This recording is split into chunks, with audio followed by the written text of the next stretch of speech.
All right, everyone. The second time that we are talking about a former WNBA coach, now a former WNBA, or excuse me, a former WNBA player, now a former WNBA coach. Noelle Quinn let go. We're going to break it down here on today's episode of Tempestagi Talk.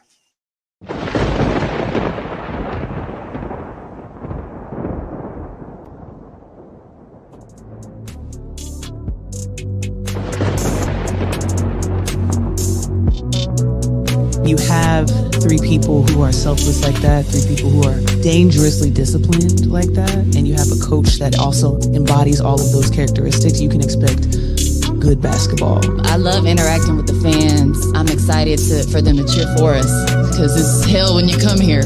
I even welcome people that could be skeptical because it's new. There's going to be a standard of excellence and discipline in everything that we do. The Pacific Northwest, this area, how passionate they are. It's culture everywhere, but it's great culture here. That's what I want to be a part of, to compete for a championship. That's everybody's goal. And I think it's just how we go about things and habits that we create. I want to be around winners that'll help us get closer to that. And that's what the fans can expect. And we're going to have some fun.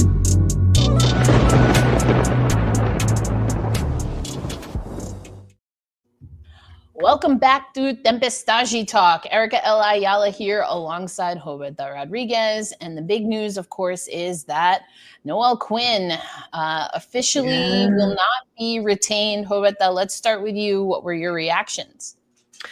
Unfortunately, I wasn't surprised. I'll say that I was surprised with how fast it came. I thought that it was either going to happen mid-season or about, a little 2 months after the season was done. They moved fast. We see that happen a lot in soccer. Recently, a coach was fired immediately after a game that the team lost 6-0.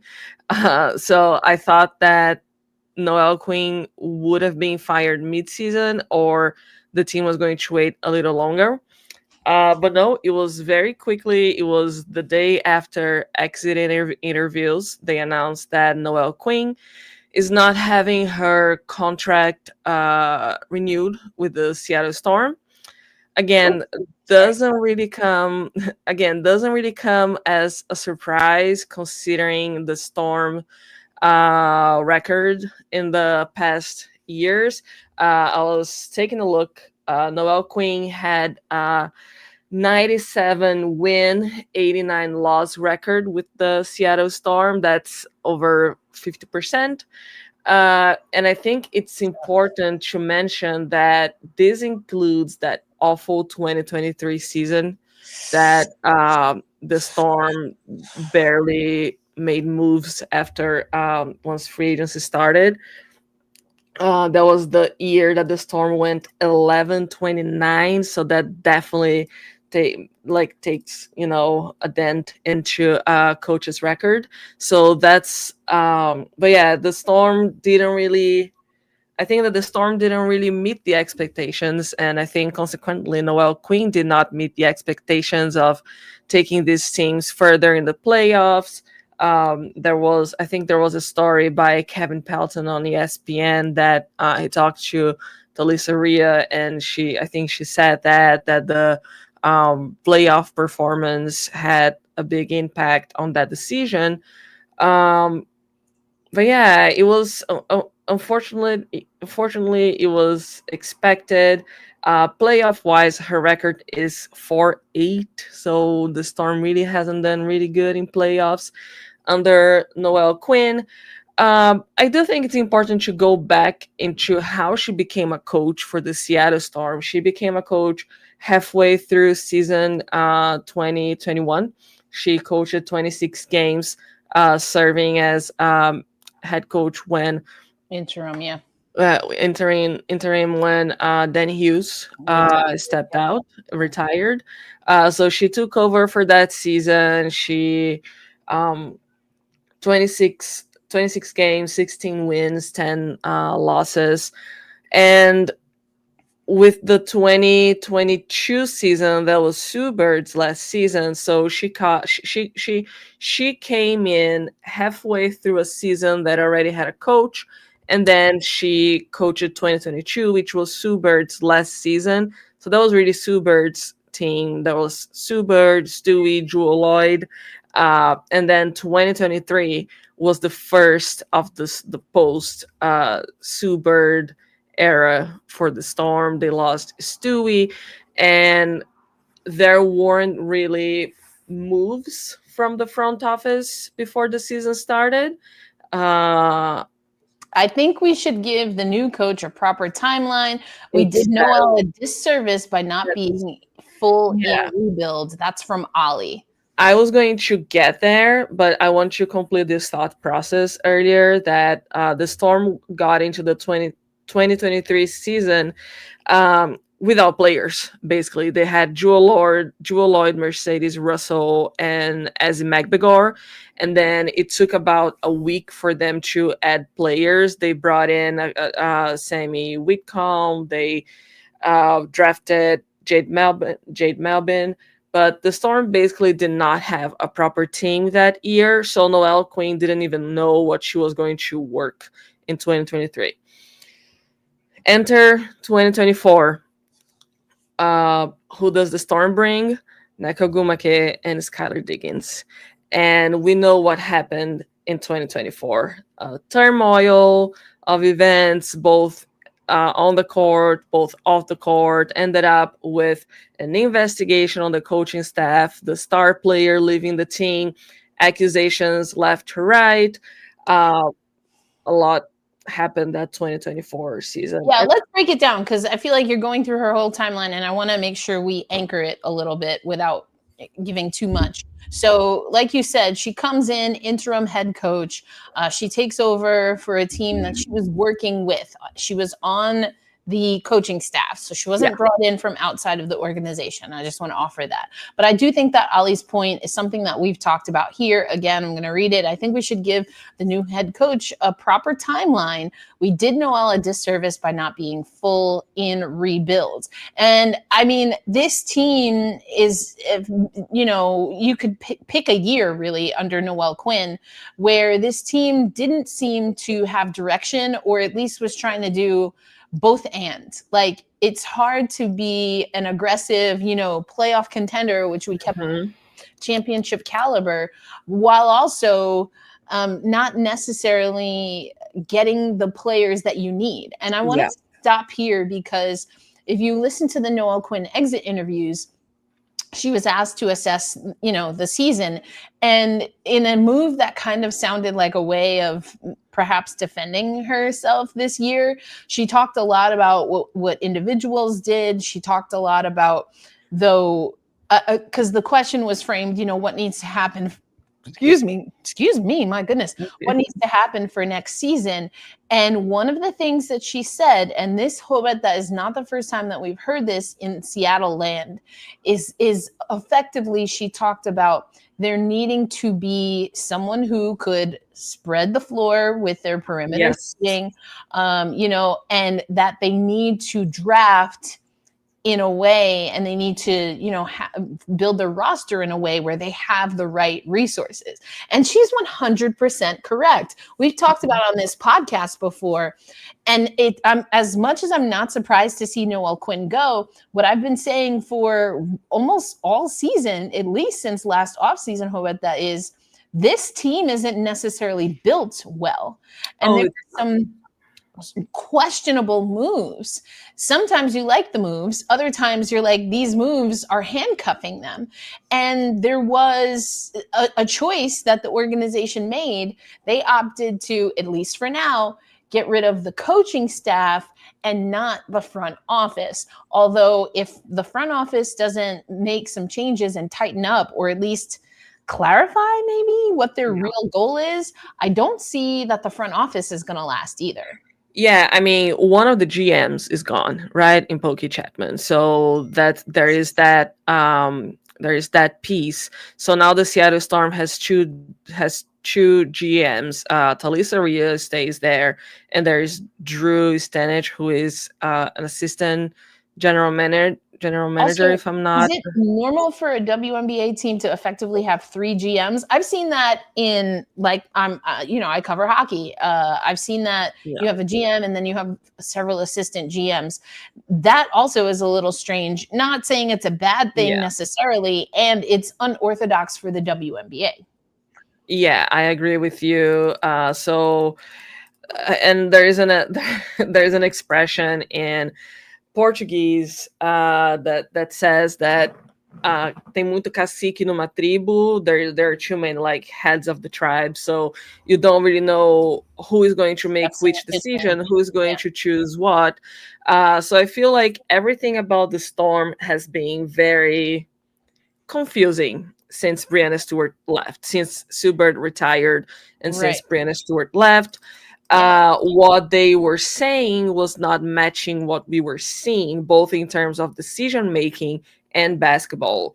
And Erica also that also stood out to you during the free agency press conference when Talisa said that they wanted a team that could win now and build for the future. But it is a team that was stacked with veterans and a number 2 pick that did not play. So it didn't make go ahead. It didn't make a lot of sense. That's why it seems, my impression, again, that's not my report, that's my impression, is that the front office was not meeting in the middle. It feels like there was one side, the sides were pushing in different directions at the same time, and they were not being able to get to the goal that is winning. Right. I And think here's it's the relevant. thing I think that's important is that I don't think that Seattle needed to do that. We've talked on our other podcast, Gotta Get Up, when Sandy Brondello came on board and when she got Brianna Stewart and Jonquel Jones in 2023, she made the conscious choice to lean all in on her starters. But all of the development had already been done. So she didn't need to focus on that element. And quite honestly, the Liberty haven't really had to develop anyone. Because when you have a top 3 pick, you play them. That is their development. I will say that. And I see what Moni is saying.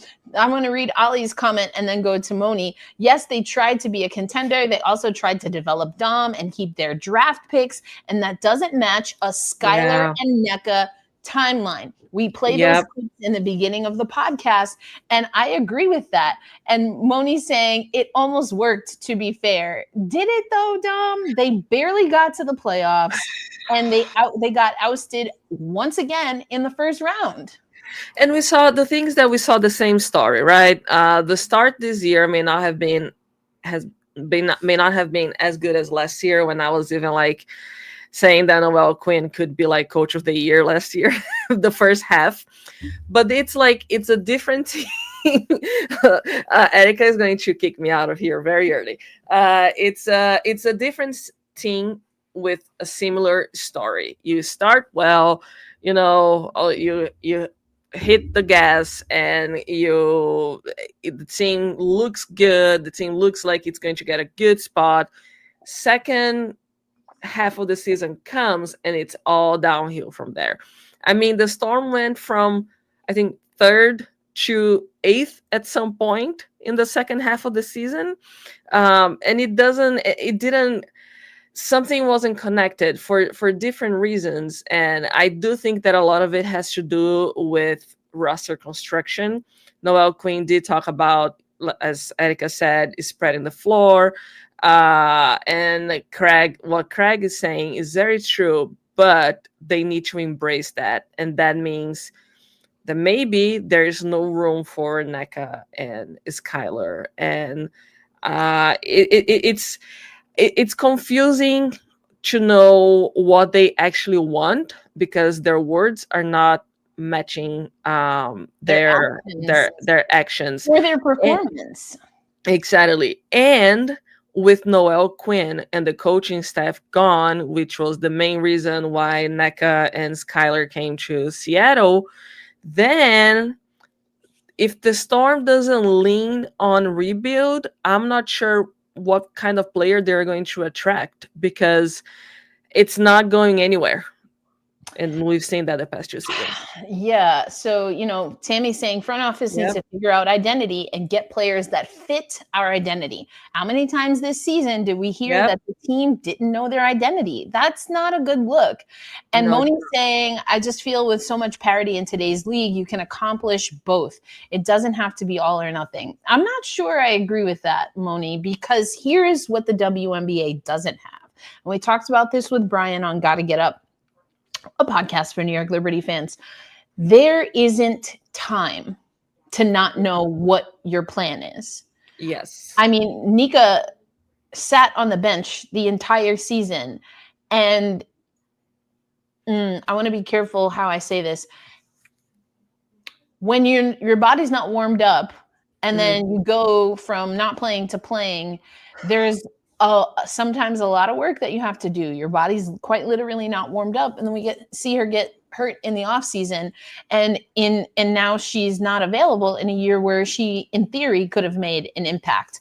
And so Moni's asking the question. This is the question, and the Seattle Storm organization, I think, already answered this. But now, how about that? I want us to take this on, and then I want to go back to Damian. Because don't think I didn't see you slide in here, Damian. And I promised you that we are going to talk. I already said what I needed to say, but I want to have Roberta get the first whack at what Damian put in the comments. But let's start with Moni. If they had a different coach, do you think things look differently, though? In theory, the answer could be yes, no, maybe. Possibly. Yeah. The answer could be anything. I think there are coaches that would do a better job with this roster. I also wonder if there are coaches that would have different conversations with the front office and maybe, have a surefire conversation. And that part, as far as, is it just front office to coach, or does the coach also have a two-way street to communicate with the front office? That is something I want you to put an asterisk on, because it's going to come up in some things that we are inevitably going to talk about. But for me, I think that there are coaches that would have been able to do things differently with this roster. So many people talking about rotations and Noelle Quinn not using her bench enough. We talked about this with Brian on Monday. There are several coaches, and they fall on a variety of the spectrum, whether they are a playoff contender, perennial playoff contender, whether they're a bottom now 13 team, 12, 13, 14, or 12, 13 team, or they're somewhere in the middle, just getting into the playoffs. There are coaches in this league that are very successful having a short bench, and there are teams that are very unsuccessful with having a short bench, and vice versa. So it's not, I don't think you can look at that in a silo. It's a matter and a factor of a lot of things. The question, but again, this is in some ways the question, and it's never clear cut. But obviously, the Seattle Storm organization thinks that they can do better with a different coach. I do think that there was a lack of creativity, which led to a lack of execution. And perhaps Noelle Quinn was tapped out with what she had available in Seattle. Does that mean that she can't go somewhere else and maybe be more creative, or maybe the roster will more fit her style and vice versa? We don't know. That's the hope, right? And that's why the offseason for these teams that are already eliminated and the two that are coming is going to be interesting. But this Moni question makes me want to hop back and hope that I hope I set this up for you, because Damian, Kevin Pelton, and a lot of other people are saying Sandy Brondello to Seattle. Oh my God. And Noelle Quinn to New York. What are your thoughts on that? Sandy Brondello to Seattle, I could see it, but I think that Sandy Brondello is not necessarily in a time of her career where she's seeking a rebuild team. I don't think. Bang! Tell them. I don't think. I'm gonna let you rock. I'm gonna let you cook on that. I don't think Sandy Brondello already has 2 championships, however many Olympic medals. Sandy Brondello is a coach that needs a roster that is ready to at least make the finals, and not like oh, I think we have championship caliber. No, she needs to have New York Liberty, Las Vegas Aces, Minnesota Lynx level of stardom to coach. I think that she's not a rebuild team, not as in she doesn't have the capacity for it, but as in she's far beyond that. Now Noelle Quinn. I'm sorry. The same coach in different fonts is throwing me. That's what Moni said. Sandy and Noelle are the same coach in different fonts. Yeah, I think that it's going to depend on what the Storm is going to do. Now, is the Storm front office going to choose a coach according to what they want the identity team to be, or they're going to choose a coach who is going to dictate the team's identity? Because that is something that it seems like he wasn't done with Noelle Quinn. And when someone said here that it seems like Noelle Quinn wasn't properly set up for success, that's my point of view too. So is it possible? Yes, it is possible for Sandy Brundell to come to Seattle, but the Storm would have to give up the rebuild idea. That will not be a good use of Sandy Brundell's coaching skills. She is I am winning a championship in 2 years max type of coach. Yeah, I agree with that. So the other part of this is Noelle Quinn to New York. No, that will not happen. I don't see how that could even be a possibility, because Noelle Quinn is still with. I know that free agency is coming. Lots of players are on a 1-year contract. I'm not a New York Liberty specialist, but do they have lots of players for the next team already, or is it all 1 year? 4 out of 5 of their starters are free agents. Yeah, so the Liberty would also have to change their mentality if they brought Noelle Quinn. Then the New York Liberty would become a rebuild team. And I don't know if Erica wants that. Well, I just, like, they're still in a championship window, which is why this whole move is throwing me. You know, they better have a freaking superstar. This is interesting. I just want to Noe to Toronto as an assistant. Interesting because she has ties to Canada through the national team. So that's interesting. There was another comment I wanted to hop up here. Ali, we completely agree. This is not all on Noelle. No, the front office should be as responsible for this year's outcome, absolutely, if not more so. And I started saying this last season, Hoeda. When you have a coach that is struggling and there are at least as many questions about the roster construction as there are on the coaching approach, it becomes an arms race. Is the GM going to let go of the coach before the front office lets go of the GM? Because the front office might and still could do both. And that, to me, this keeps falling. That, to me, would signal that they are in a proper rebuild. And maybe that's what they need to do.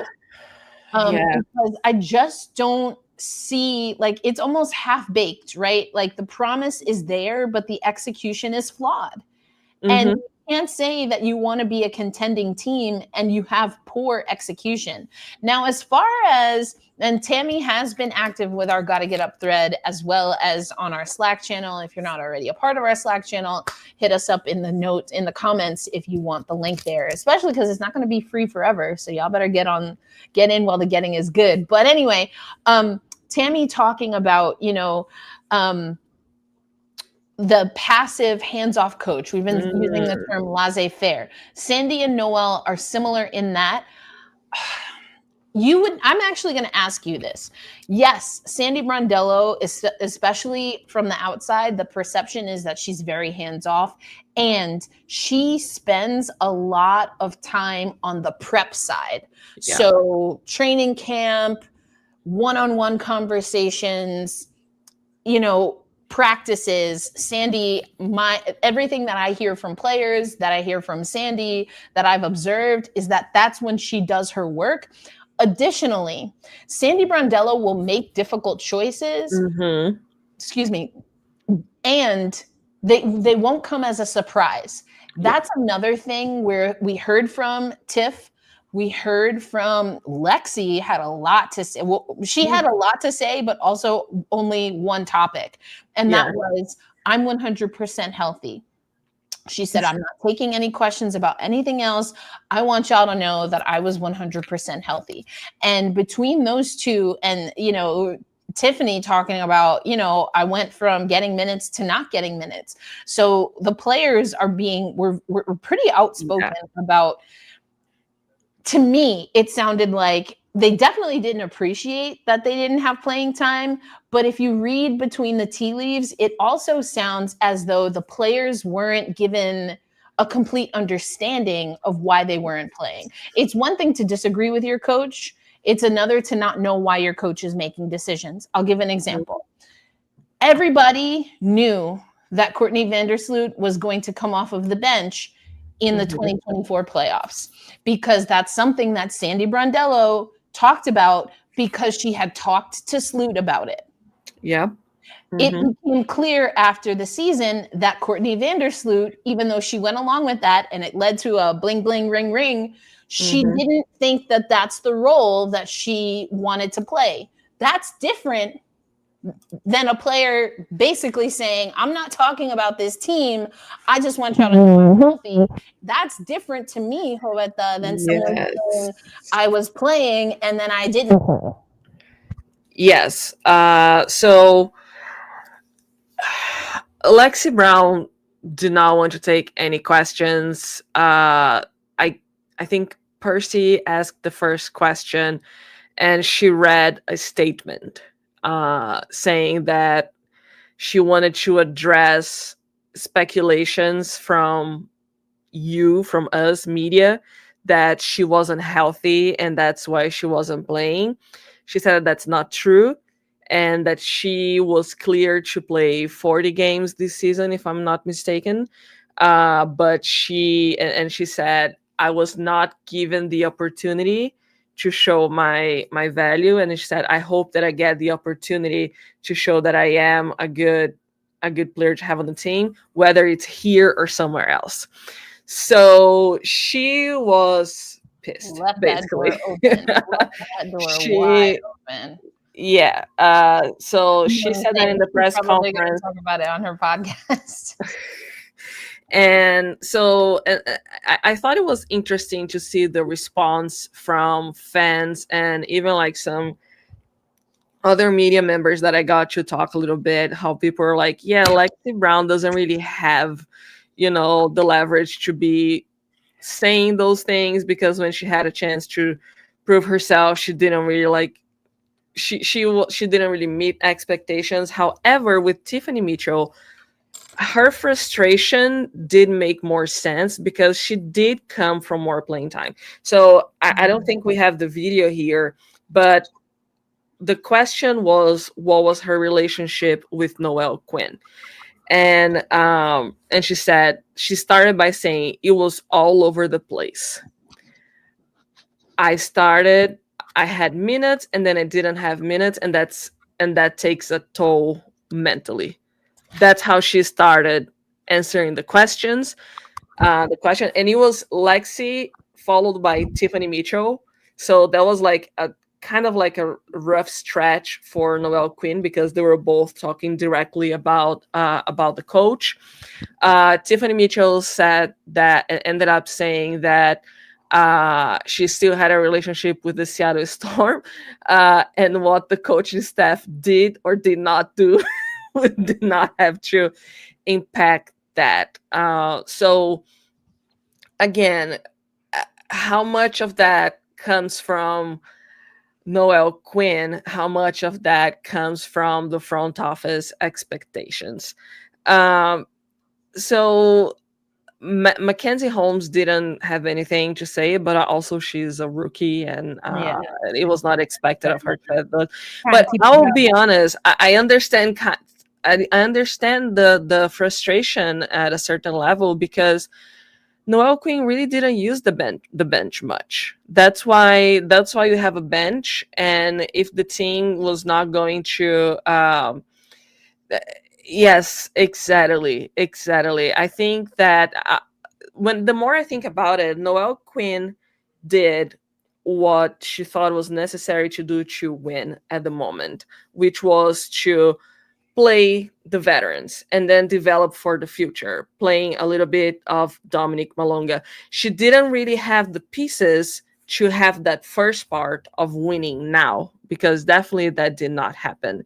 So now that things are said and done, I do think it's more of a front office issue rather than a coaching staff issue, especially when you have it's a mix of both, but when you have players naming names of who they're coming to a team for, I think that means something. I just don't understand how the front office. Oh dear. Are you okay? Roberta, all I said was front office. She took herself off camera. Okay, hopefully you're okay. I will not make you laugh. We don't want you choking again. For me, this is, yes. I mean, I've said it before. You don't have a two guard. Some of these players did not make sense. I mean, I don't even know if the healthiest version of Lexi Brown that we've ever seen in the WNBA made sense for Seattle this season. Y'all know I've been saying that basically all year. With all due respect, it never made sense. Then we saw in the comments people saying Slim and Tiff's skill sets overlap. You have Lee and Dom and NECA and Ezzy. Where'd they do that at? Like, Yeah, where'd they do that at? That didn't make a lot of sense to me. Katie Lou Samuelson. No, I mean, I feel like they had good. Oh my God, sorry, down the road. Okay. I'm gonna keep going here for a little bit while you catch up. Yeah. But I don't know that I want to say. I don't know. Maybe you're right. It was more of a front office or a roster construction. I do not like the roster construction, and I listen. Y'all will never convince me that not playing Dominique Malonga was a good idea. But maybe that just goes back to if you have a pick like that, you play your number 2 pick.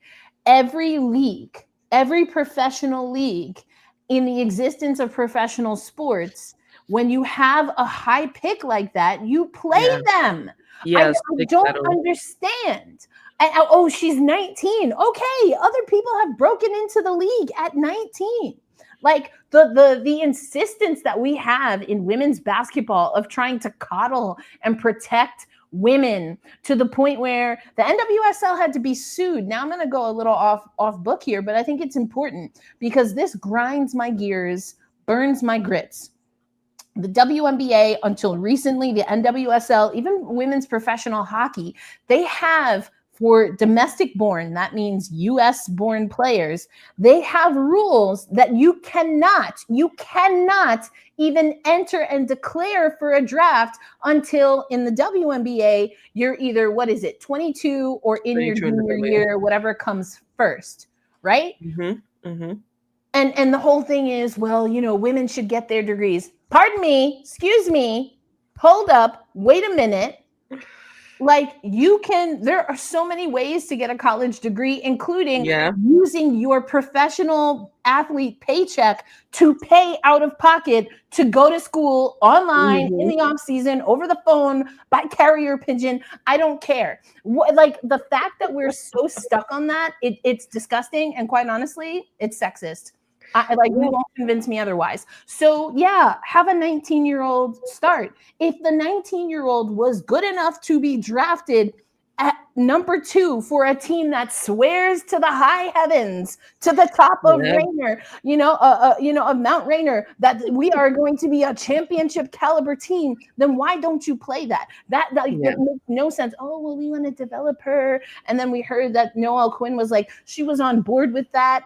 Hardy Har, great. You know who wasn't on board with your development plan? Who's also an Olympian? Lee Rue. Oof. Bounced. Yeah. Bounced. Yeah. For her, according to reports, right? And you've said this before. According to her federation, they were like, no, we're not playing that. We're not playing that. And if I were the French Federation, especially because they were so uptight about players even coming to the WNBA, I'm surprised that wasn't a conversation earlier on.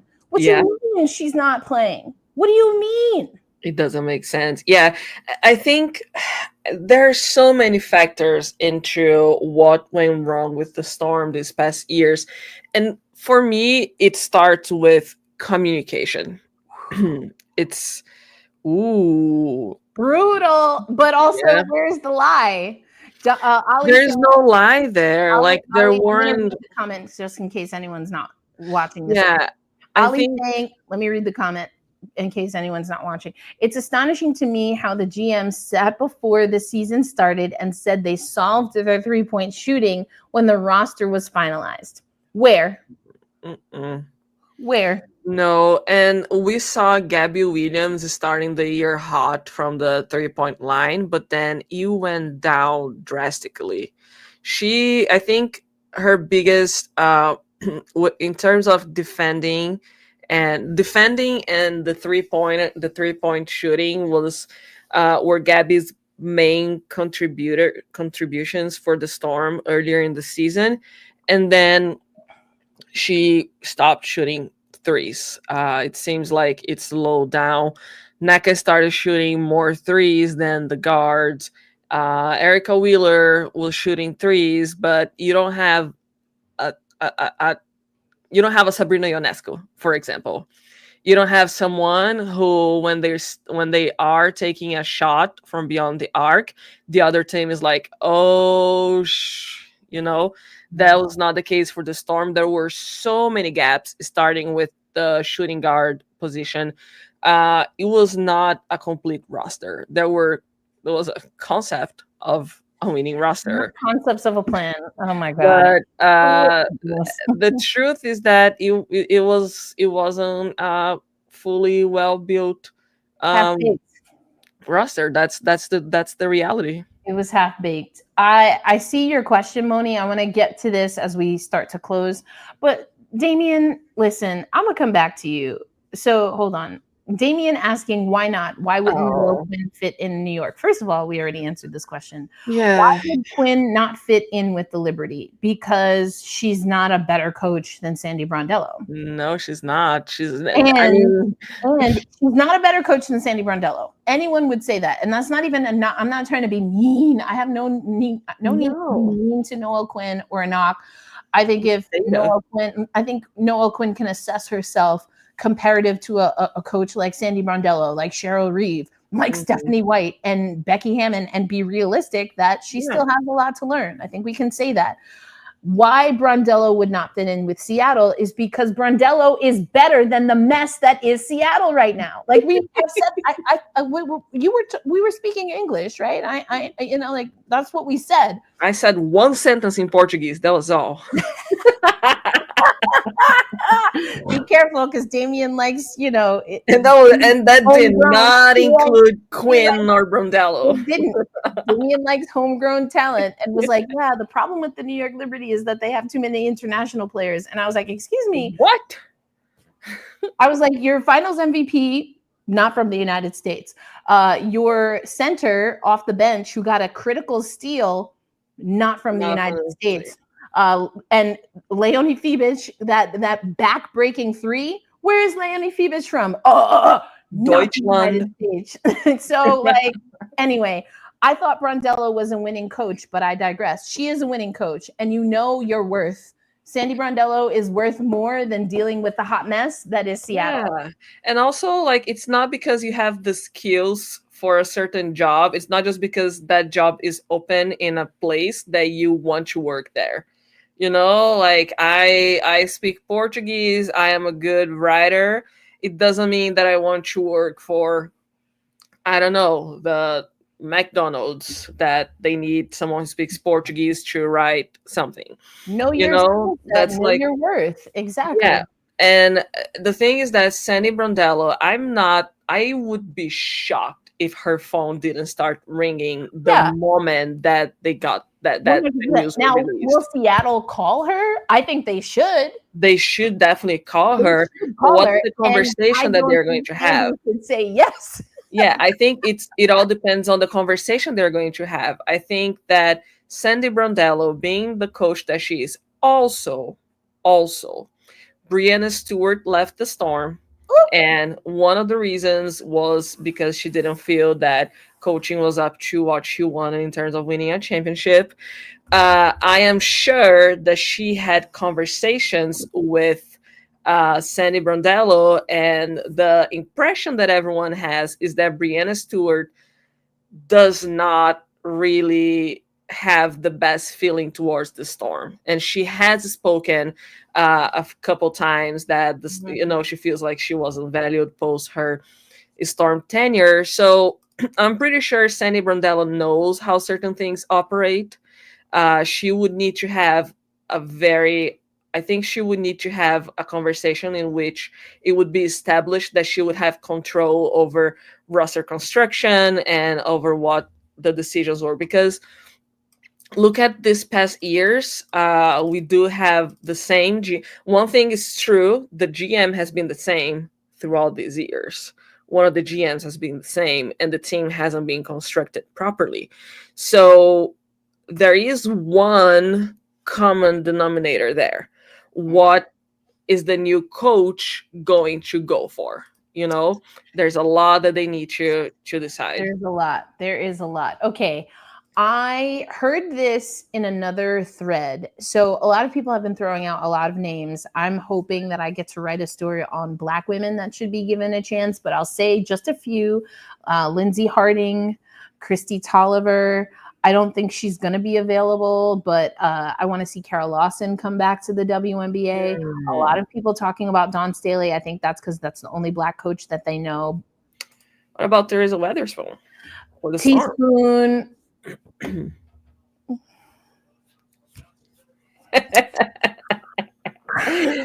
Wow.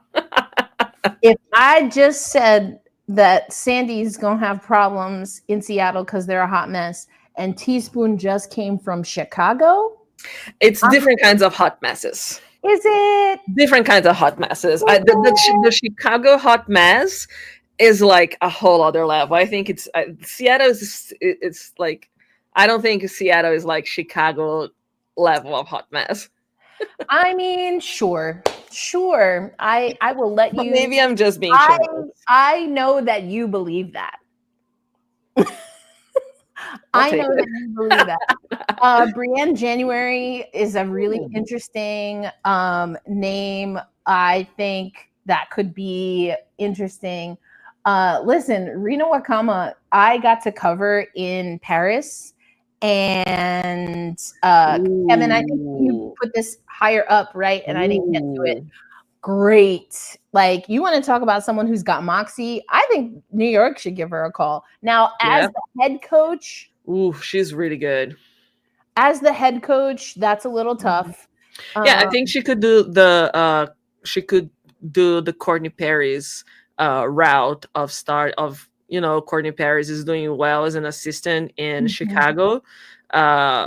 She has been one of the positive things in that hot mess. So maybe Rena could follow that path. Yeah, maybe Rebecca Brunson. I wonder how ready Brunson thinks that she is. Oh, that would be good. Under Cheryl Reeve is a pretty solid. Yeah, Marilyn Peck. It's a no for me, dog. But I don't think so either. Done coaching. That's my take. Maybe I'm wrong. I think she's doing all right on the broadcast side. Sometimes it's hard for women, especially to go from broadcasting side back into coaching. Now, I'd say that, and I mentioned Rebecca Brunson. For those who don't know, Rebecca Brunson is an assistant for the Minnesota Lynx and also does some work with the Timberwolves on their broadcast side. But the one I really want to ask you about, and we might have to go through a little bit of history here for folks who maybe don't know this name, Jenny Busick. Ooh, back to Seattle? I heard this because, well, first of all, Jenny has been getting a lot of notoriety because a la Becky Hammon with Popovich, she's been working under, oh my gosh, I just blanked on his name. He used to be in Dallas. Now he's in Indiana. What is this man's name? He's also the head of the men's coaches association. Why am I blanking on his name? Somebody help me. Somebody help me in the chat. What is this man's name? It is men NBA. I know nothing about. Oh God, MNBA. it's like right there, and I can't remember his name. Hold on, I know somebody knows it. I like the idea of Brunson because she's a big, and Brunson, like she's got a great personality and she's a fierce competitor. I heard Tanisha. I'm gonna get there. We're gonna have to go through some history. Yeah. Carlisle, thank you. What's it? Rick, right? Rick Carlisle. Thank you. I was like, what is this man's name? I kept thinking of vampires, and now I know why. Yeah. There's also. Hold on. I want to stay on Jenny because we have to. Jenny from the block. We're gonna stay on Jenny before we move on because I think that's really intriguing. What I was saying is, the reason Jenny comes up for a lot of people when there are WNBA vacancies, especially because, and I think someone reported this on the Sandy Brondello job or the New York Liberty job opening, there is a trend, I find it troubling, that WNBA teams are starting to fill their positions, mostly with men, with NBA experience. Yes. And I think that there is like I'm gonna have to put my tinfoil hat. We might have to talk about this because I have a lot of thoughts, and I don't like the trend of the WNBA becoming more NBA day in day in. Oh my God, no! I have so many thoughts, but I'm gonna park that for later because I'm gonna try not to go on a tangent. And I was like, oh, I'll be out of here in 30 minutes, girl. But okay, here's what. Follow me with this. There's a trend with people expecting, wanting to see, only looking at MNBA coaches, whether they're women or men, but mostly men, and bringing them to the WNBA. Now they could be, a window washer or maybe an assistant coach, and it's like, well, they worked in the NBA, so I guess they're good enough for the W. I'm being a little facetious, but also. Maybe you look to Texas. I don't know. Anyway, so there's that. Then Jenny has WNBA experience. She coached in a very odd era of the WNBA, especially when it came to coaching.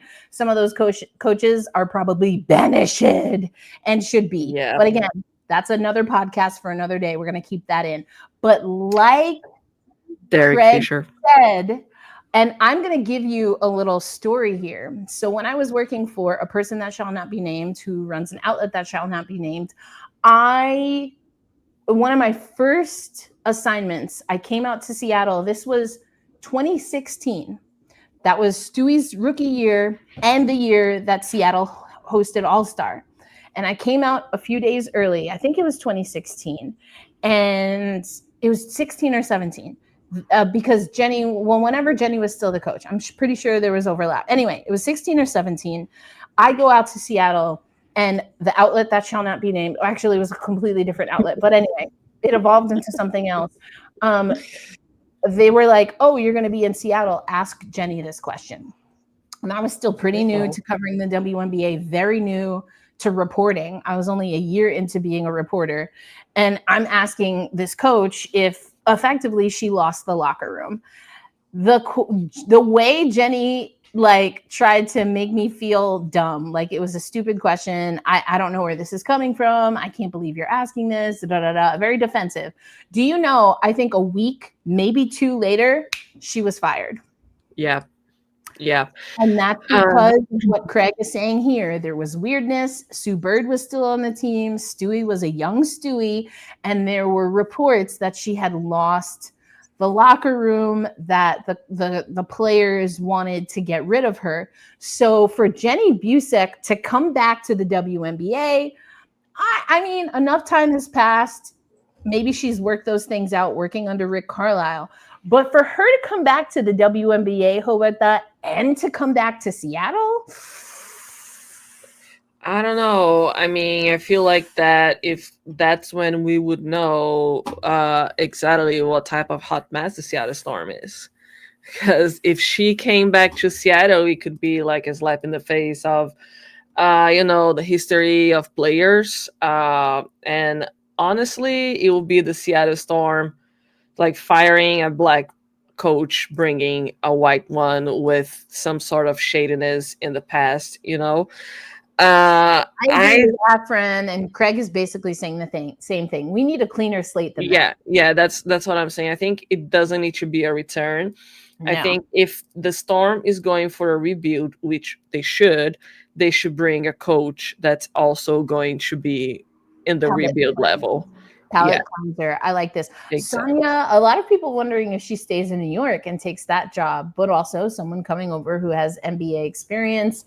I mean, I get the sense that she has a really good resume on the NBA side. Again, I have a lot of very strong thoughts about this takeover and how everything now in the W has to be done the way the men do it. I'm not with it.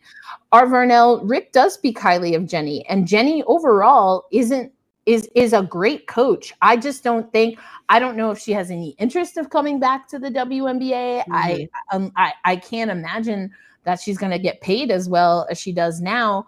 And then also, I just don't think she needs to come back to Seattle. And that's no shade. I think she is doing well because she was with Rick in Dallas, moved with him to Indiana. I love that she's gotten that experience. And it was very tumultuous around that time. There was a much smaller media group, and I just happened to be cutting my teeth around that time.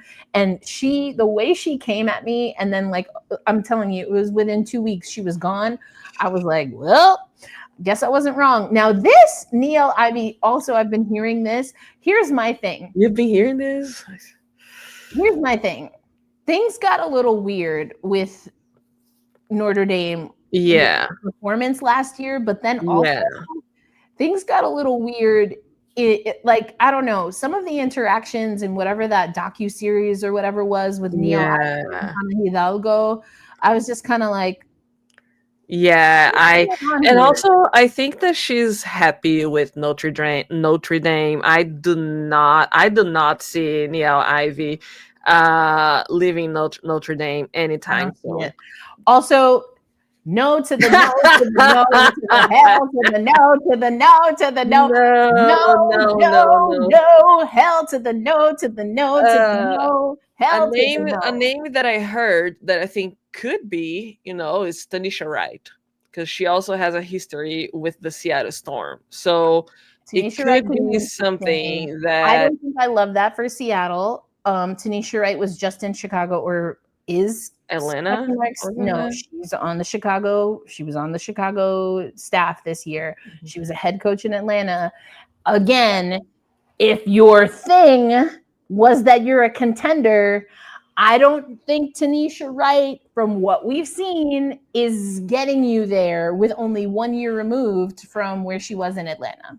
But I'm talking about rebuild. That's what I'm saying. Not necessarily giving her a team that rebuild the Atlanta Dream. No, she didn't. But I also think that it wasn't fully rebuilt over there. I'm saying like fully rebuilt for Seattle. That would have Jessica Brunson or Rebecca? Tammy. Rebecca Brunson. Yes, we did talk about Rebecca Brunson. Candace Dupree is an interesting name. Candace Dupree, I like. That's a callback. Yeah. Erica, what do you think about Becky Hammon? She has a job. Unless Vegas lets go of her. I'm kidding. That's like not even a possibility. Hard pass on Tanisha. Ali said, yup. I'm assuming to Shaka. Is that Shaka Khan? Shaka Khan? To Shaka's comment. Yeah, she was not good with the Dream in their rebuild mode either. Doesn't really make sense rebuild-wise. Another ex-player too. Mm-hmm. I don't have an issue with former players. And again, something that I want to talk about. No, Tammy, you're all good. But we did talk about it. But if you have anything else on Rebecca Brunson, I think Rebecca Brunson is a strong candidate for open positions in the WNBA. I don't know. Again, she's coming from a Minnesota team. Listen, I'll say it this way. I loved that Teresa Weatherspoon got a head coaching job. I hated that it was Chicago. I said Yeah, that me too. before. Me too. I talked about that on Gotta Get Up. I was like, love this for her, hate that it's Chicago. And lo and behold, they treated her like crap because, according to reports, Tyler Marsh, who has a worse record than both Teresa Weatherspoon and whoever was there the year before, and Tyler Marsh gets another year. So it's not about performance. It's not about performance. It was So what is it about, it, Chicago? it's Jeff's Fill the in. control. Like What's Jeff Pagliuca wanted to have that control. I have no idea what Chicago is doing. It's very similar. The roster construction part, like it didn't make sense. They were not valuing their best assets, And so they're that about to lose Angel. Like, how does she stay there? oof, After all this. I don't know. And like we said, she didn't say any lies in that interview. She did It it. was Like, just bad I timing. think she definitely put a target on her back. I'm not. Sometimes you gotta do what you gotta do. I wasn't mad at what she said. It needed to be said, and I was like, yes, sis. Like, they're gonna come for you now. But sometimes you have to take those hits, take those licks, because now Chicago looking real foolish in these streets, as if they didn't already. Especially because they didn't do well, so everyone knows that. Like, I'm just trying to understand. I don't have no beef with Tyler. Like, wish you well, baby. But like, how are you justifying his first year performance when you kicked Teaspoon to the curb? Yeah, that's crazy to me. Yeah, Lisa Leslie. I've said this before. The trend that's happening, Lisa Leslie. There's two things that come to my mind. I think I'll actually start with what I heard Raz Gold Onwude say. Raz Gold Onwude, when she was talking about the Liberty position, she said they could go for someone with experience. They could go for someone from the NBA. She just said NBA. They could go for a new coach, or maybe they go for, what did she say? Like a celebrity coach. And then you build the X's and O's coaching staff around that person. Maybe that's why Fisher had a job, because remember, he was a one-of-one candidate. Oh my God. One-of-one candidate. That job. But here's my thing. Why do we need celebrity coaches in the WNBA? No, you don't need celebrity. Gives a hot hoot diggity damn. No, you don't need celebrity coaches. You need coaches. Coaches. And so I fear, and this is maybe me being overprotective, I fear that Lisa Leslie, whether she's an actual good coach or not, will be seen, will be marketed, and will be treated as a celebrity coach, as a window dressing, and that the organization will effectively try to control what she's doing. I don't know if that's real or not, but that's my fear, especially because, yes, she has whatever that 3-on-3 whatever league is. Like, she coached in that league, right? And that's a celebrity league. It's not the same. Like, yeah. You say, oh, well, does that mean someone from Unrivaled shouldn't be a coach? No. Those two leagues are very different. One is built on being a celebrity league, and one is built on, this is how, when we break drills and skills down in basketball, we break it down 3-on-3. So that's why we're a 3-on-3 league. Those two things are different. And so if Lisa Leslie wants to get into coaching, especially with the trend that we're seeing, I think she's going to need to be on a staff somewhere. I agree. I also think that, I think that she needs some more, it's crazy to say WNBA experience because she's like one of the GOATs, but as a coaching experience, it's not because you were an amazing player that you're going to be an amazing coach. No, and that's why you can grow from an assistant to a head coach. And I think 100%. That she could.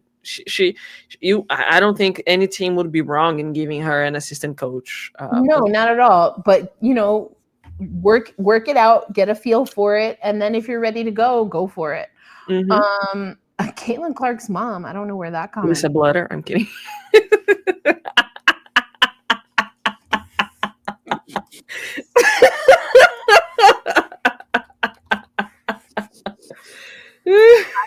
Not even. Nope. Y'all not gonna clip this on me today. I'm gonna let that one go. That's wild. That's wild. Oh my God. Yeah. So, I said I was going to come back to something that Moni said. I think we probably hit on it a little bit, but I want to come back to this as we close out. Seattle is not that bad now. Come on. I mean, okay. It's Y'all getting there. Okay. This is an interesting question. Will Dom play a full season again? Will Gabby play a full season again? And well, I mean, I think it's a valid question. First of all, World Cup next year, new CBA, where we've already heard, and Gabby's been the whistleblower here, the WNBA wants them to prioritize even further. She doesn't even want Athletes Unlimited and Unrivaled, according to what Gabby has been saying, to be a part of the women's basketball lexicon, or lexicon's not what I'm trying to say, landscape, I guess. So I think it's a valid question. I don't know. I don't know the answer. Gabby, I always feel like Gabby gonna do what Gabby gonna do. I have the same questions. I know this is not a New York Liberty podcast, but I have the same questions about Emma Miesemann. I agree. Emma, I think, was she joined an overworked team and quickly became overworked herself. You could maybe talk about, was her fitness level up to WNBA caliber? I mean, and it's also a truncated season in a lot of ways. But Emma, it was unfortunate that it didn't work out, obviously, for the Liberty, but for Emma as well. I don't know. I think it really depends on what we see with the CBA. And then, Gabby was asked, right, in exit interviews, like, would she be open to the, what is it called? The, basically the franchise tag. Why I'm blanking, I can't even. What do they call it in the W again? Why am I just blanking? On the core tag? The core, yes, thank you. Core, franchise, core, whatever. It's all the same. Yeah, I mean, she was asked if she was eligible, which she is. She had only one core tag on her in her career. She's only Seattle core. Well, we know Chicago ain't core her, but anyway. Chicago has been a mess for a while. She kind of talked about that, but was like, it's the CBA is gonna determine that, and that's what Tammy said. I think the new CBA structure will be a major factor in the decision for foreign-born players in particular. I think that's huge, and unlike Damian, I do think that teams that are able to bring in international flair, they play a different style of basketball, and that's where the trend of the WNBA is going. They are usually more positionless. They are very nimble physically and how structurally they play basketball. And they bring a little flash and flair, it's a whole different style. The North American style of basketball is so, like, just like most sports, honestly, is so, like, in your face, down your throat, physical. And not that the European game isn't physical. It is in a lot of different ways, but there's also, like, a respect and an appreciation for the fundamentals. Yeah, exactly. It is. That's what every coach says when they're on facing international teams. Like, yeah, exactly. Yeah, Tammy girl, I'm struggling with my life over here. I can't remember Rick Carlisle. I can't remember core tag. Y'all, it's been a week. And it's only Wednesday. I know. You tell me. I just submitted my move out notice. Yay. Yeah, and Ollie's right. Gabby didn't look all that interested about coming back. I also she did not. Gabby, she did not say it explicitly, but she was asked about after All-Stars, she went into concussion protocol. You talked about her 3-point shooting. It was noticeable, if you look at her splits, that her performance was different after that concussion. Very different. We've talked about it because I don't like to speculate. And also the stats are right there. So maybe she, and she didn't admit to it, but she didn't deny it either. Yeah, no, she didn't, but there was definitely something there. She slowed down, and she just was not playing at the same level that she was playing before the All-Star game. And it just like last season, everything went downhill after a break. And it wasn't even, and this year wasn't even the Olympic break where like Yeah. Gabby played a lot. Yeah, it was brutal. So Ollie saying also Ezzy Magbagor. You know, what's interesting, everyone kind of leaning into, oh, well, you know, Dom had a development plan. I think I said this flat out on Gotta Get Up. I have not loved the development plan for Ezzy Magbagor. no, I feel like no, the I don't firm has think so. left her out on a limb to dry, to wrinkle up, shrivel up, whatever you want to say. It was bad. They left her on Yeah. her lonesome in the rain with no umbrella, like they left her out there and expected her to do a lot with not enough. Now, if you want to talk about someone who maybe you needed to slow roll development, Ezzy is that person because at times she outwardly lacks the aggression. And she talked about that. And she said that that's something that she's talked with her teammates about. And she's been asked that prior to, but she got into a little more detail. And she's like, you know, that's something that she's working on. Ezzy needs to realize that her 30-point performance for Australia is what she needs to bring every day to the WNBA. And she does that more on the defensive side, which is much appreciated in Seattle. And that girl can score. Yeah, maybe she needs Sandy Brondello as a coach to have 30-point performances. Aussie. Oi. Yeah, because she has the potential. For your own sake, don't come to Seattle. But then but then I see a lot of people saying, "Oh, is Sandy to an expansion team?" So I don't know. Is Sandy to an expansion team a better situation than Sandy to Seattle? I mean, depends on what that expansion team wants to do the first year. Yeah, I mean, we saw what Golden State did. Not everyone's going to be able to do that. And I think, Sandy as a coach from a defensive perspective, I think that she's more into free roaming on the offensive side than she is a solid defensive coach. And I will say in this WNBA, that's where her as an individual coach, I think that's where there's room for improvement. Yeah. And if she builds a coaching staff where she has a savant, a defensive savant, then you take what Sandy has and you let someone else cook.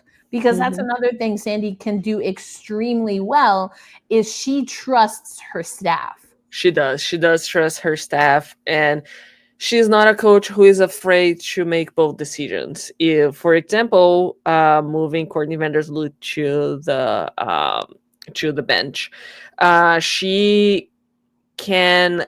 She's really good at identifying gaps and what types of changes the team needs. So that's why I think. And that's something that I think Noelle Quinn needed to develop. Yeah, 100%. Moni's saying, I mean, Golden State looked good. Yeah, you know why? Because their GM and their coaching staff were on one accord. And that one accord is defense over body and thing. Okay? Like they knew what kind of, there were no questions. Matter of fact, oh, you not down with the defense? Stephanie Talbot. Yeah. See ya. Salud. I mean, yeah, you know, anyway, this is just the start. I feel like we're going to have to talk about this more and more. There's a lot to do, but both Hobeta and I, we're going to keep it cute, keep it moving. And what you can expect on Tempestagi Talk moving forward. Of course, if there's any news, we'll talk about that. We will try to keep our weekly schedule, but as we will do on Gotta Get Up, we're also going to talk about what's happening in the W. It's playoffs. Yeah. Neither New York or Seattle is still in the playoffs, but the playoffs still march on. So that is what you can expect. Before we get out of here, Hobeta, anything you have coming down the pike or something that you just released that you want to share where people should go check that out? Yeah, I just released a few stories on Forbes today. I wrote about the Los Angeles Sparks facility that they just announced. That thing is expensive. Yeah, also unrivaled already announcing players. Erica Wheeler is going to be with Yes. Unrivaled.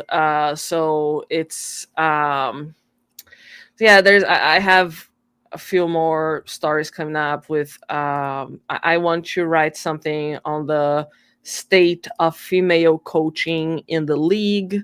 It's been a little busy with my day job, but I'll get there. Yeah, I love it. As for me, I have a story over on CBSSports.com on Odyssey Sims, and I kind of did a play on words with her first name and connecting that to her journeywoman status in the WNBA. 11 seasons, 7 different franchises, 7 different rosters, in those 11 seasons, and what she's able to do for this Indiana Fever team. So I really enjoyed that conversation. Definitely go check that out. We'll also put it in Slack again for those who are in our Slack channel. And then, how do I want to say this?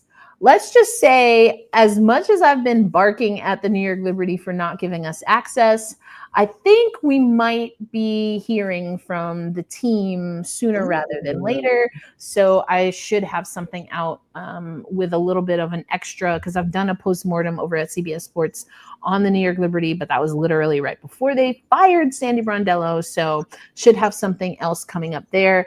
And we're trying to, former Seattle Storm player Sammy Whitcomb has been for Phoenix. For the Mercury, yeah. Absolutely. And so similarly to the story I wrote about Odyssey Sims, we're trying to work on timing to get something up on Sammy Whitcomb. So love that. We've got Afran, Arvarnell, Moni, Tammy, Ollie. We had Damien here earlier. Winsome pop through. Steven, Shaka, 509. Aloysius hopping in.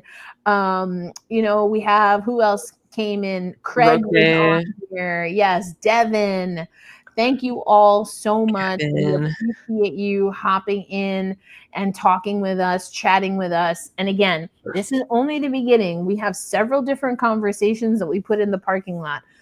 Women coaches, and specifically for me, Black women coaches. Yeah. I want to get into a little bit more of this transition of the WNBA and it leads to business as the men do it, because I feel like, and we're seeing it in real time, former players seem to be falling through the cracks, and there are very historical reasons why former WNBA players don't have the same resumes as women or men who coached in the MNBA, and it was intentional. All you got to do is talk to Kara Lawson about that. But again, I'm happy to be your historian. I've been doing a lot. I spoke to Kara about that. And Christy Tolliver has a really interesting story there as well. So we're going to hop into all of that as we get closer to the off season. And of course, there's the big C. Oh my God. Yeah, that one is going to be something. Yeah, absolutely. Thank you, Winsome. Thank you so much. And yeah, more on Ezzy too. But like we did last season and every season, both on Gotta Get Up and Tempestagi Talk, we want to do player by player deep dive so we can really get into that. Because once again, I think Ezzy is going to be an interesting conversation, and says she's going to test free agency as she should.